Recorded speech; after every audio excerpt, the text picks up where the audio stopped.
नमस्कार. सुद्धा सामाजिकमध्ये सर्व प्रेक्षकांचं स्वागत आहे. या सदस्याच्या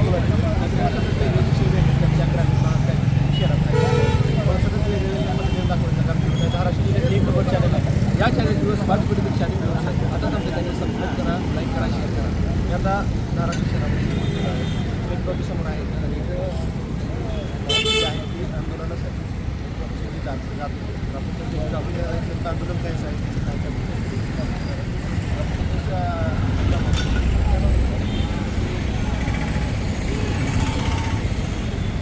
भारतीय मजदूर संघाच्या वतीनं जिल्हाभर देशभर आंदोलन छेडलेलं आहे. कर्मचाऱ्यांच्या मागण्या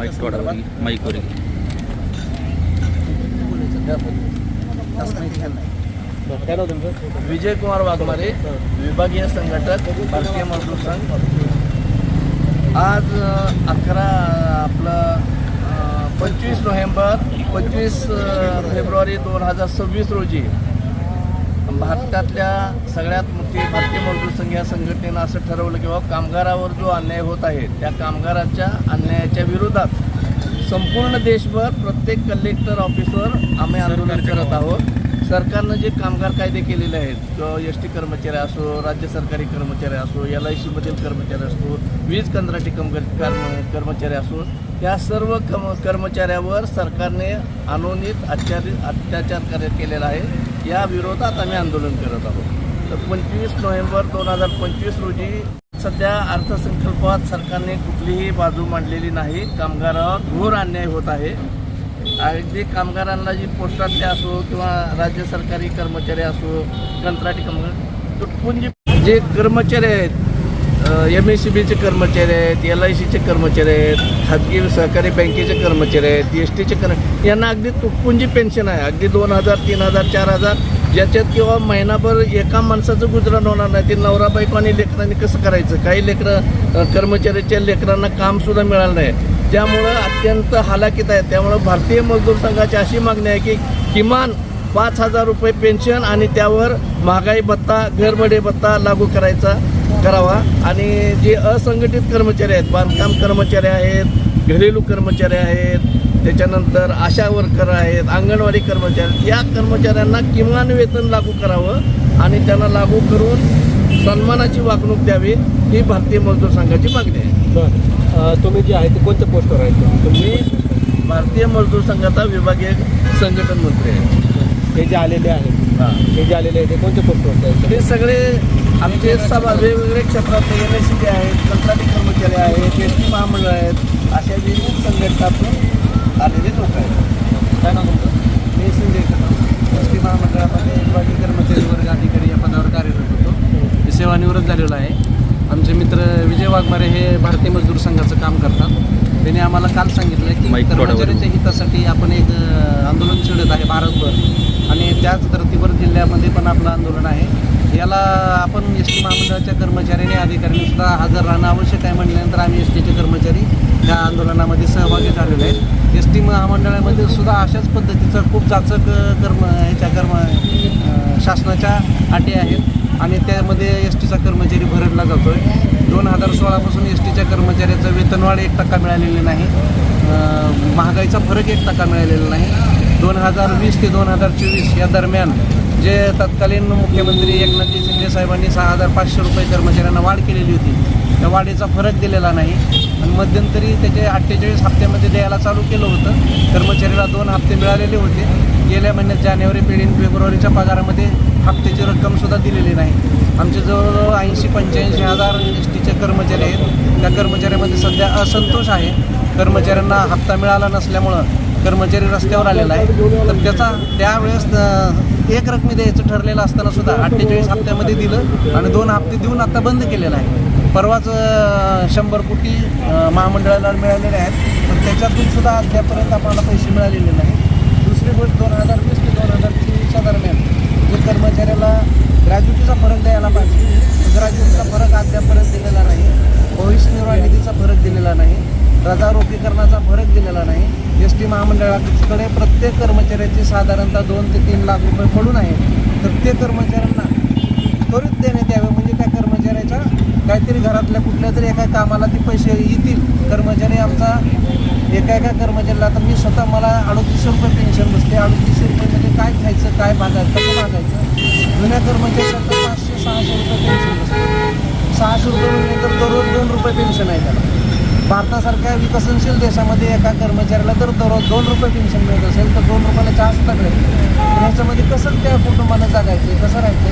तर ह्या सर्व ह्या अडचणीमध्ये कर्मचारी सापडलेला आहे. तर त्याला सोडवण्यासाठी वाघमारे साहेबांनी जे आंदोलन छेडलेलं आहे त्या आंदोलनामध्ये आम्ही सर्वजण सहभागी झालो.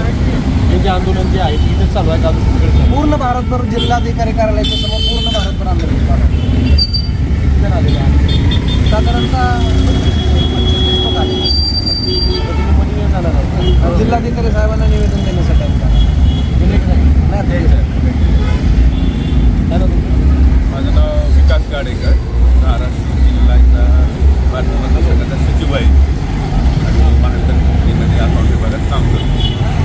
तर 21 नोव्हेंबर 2025 केंद्र सरकारने जे ब्रिटिशकालीन कायदे होते कामगाराचे विरोधात, त्यांनी मनमानी पद्धतीने ब्रिटिशांनी कायदे तयार केले. त्यातल्या बऱ्याचशा सुधारणा करून त्यांनी कामगार हिताचे कायदे केले तयार. आम्ही त्याचं त्यावेळेस स्वागतच केलं होतं. पण त्याची अंमलबजावणी होणं गरजेचं आहे. यंदाच्या अर्थसंकल्पामध्ये जवळजवळ सध्या जो अर्थसंकल्प होता केंद्राचा 53 लाख कोटीचा होता. तर त्या 53 लाख कोटीमध्ये हे कामगार कायदे अंमलबजावणीसाठी छद्मा बी दिलेलं नाही. वेड्यात काढायचा प्रकार आहे. ज्यावेळेस त्याने कायद्यामध्ये बदल केला तर सर्वांना आनंद झाला. पण तसं तर काही दिसत नाही. म्हणजे त्यांचं वागणं आणि बोलण्यामध्ये फरक दिसत आहे.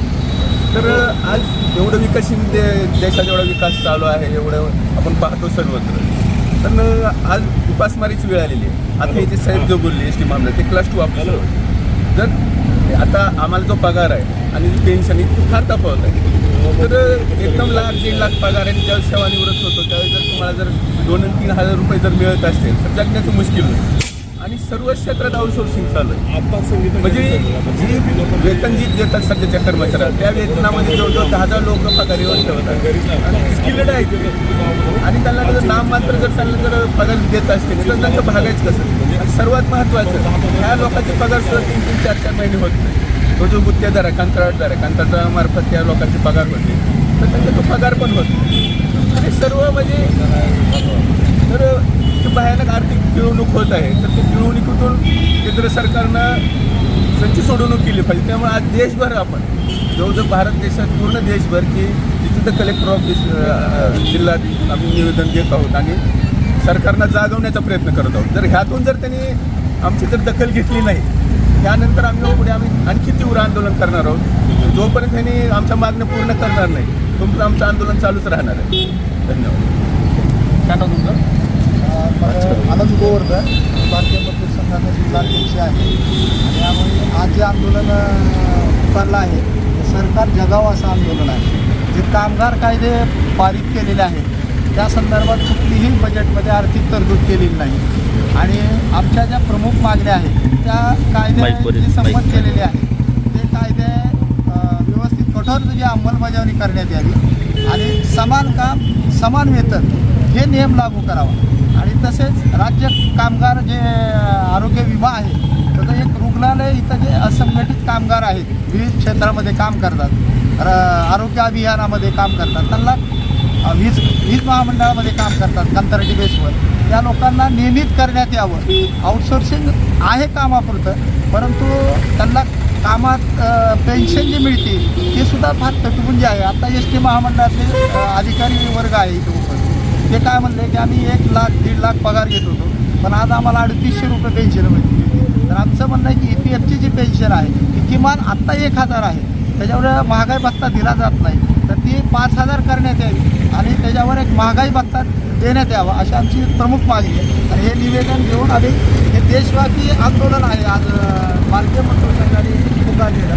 प्रत्येक जिल्ह्यामध्ये कलेक्टर ऑफिसवर मोर्चा घेऊन झालं आणि तिथं जे कामगाराच्या ज्या न्याय मागण्या आहेत त्या हक्कासाठी निवेदन दिलं आणि निवेदन आम्ही द्यायला आणि हे जर निवेदन होऊन जर त्याच्यावर कारवाई नाही झाली तर आम्ही रस्त्यावर उतरून आंदोलन सुरू.